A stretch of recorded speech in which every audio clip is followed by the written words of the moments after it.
अस्सलाम वालेकुम। जैन बार लैब में खुश आमदीद। उम्मीद है आप सब खैरियत से होंगे, ठीक ठाक होंगे। आज की वीडियो EFT डोंगल के कोर्स के हवाले से सॉफ्टवेयर की वीडियो है। सैमसंग में सर्ट फाइल क्या है और EFS फाइल क्या है। तो आइए मैं आपको लिए चलता हूँ EFT डोंगल के सेटअप पर। तो आइए देखते हैं। मैंने EFT डोंगल का सेटअप ओपन किया हुआ है और सैमसंग को सेलेक्ट किया है। सैमसंग न्यू और सैमसंग फ्लैश, ये दो चीज़ें हम जान चुके हैं। अगर आपको सैमसंग मोबाइल को फ्लैश करने में कोई दुश्वारी हो तो आप कमेंट कीजिएगा। फ्लैशिंग की वीडियो में एक और बना दूंगा।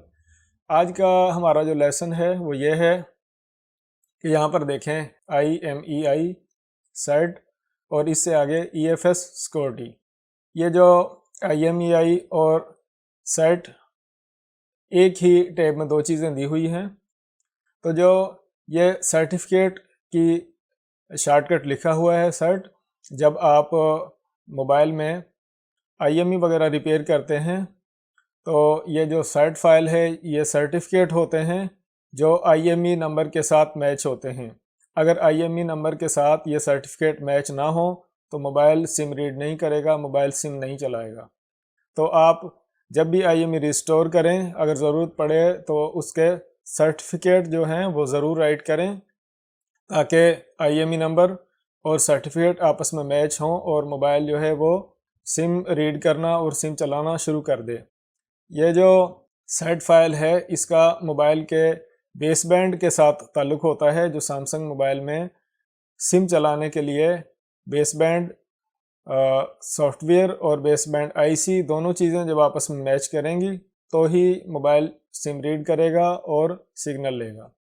तो इससे आगे EFS एक पार्टीशन है सॉफ्टवेयर की, जिसमें मोबाइल का जितना भी रेडियो सेक्शन है, रेडियो सेक्शन से मुराद सिग्नल का निज़ाम है, वाईफाई, ब्लूटूथ, मोबाइल में 2G 3G 4G वगैरह। EFS जो है ये एक सॉफ्टवेयर की पार्टीशन है। इसमें सॉफ्टवेयर राइट होता है, वो मोबाइल के सिग्नल के निज़ाम की आइडेंटिफाई के लिए ज़रूरी होता है।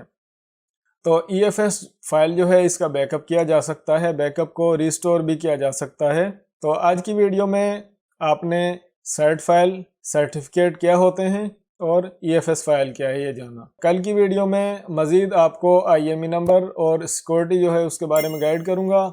आज की वीडियो में इतना ही। अपना ख्याल रखिएगा। अल्लाह हाफ़िज़।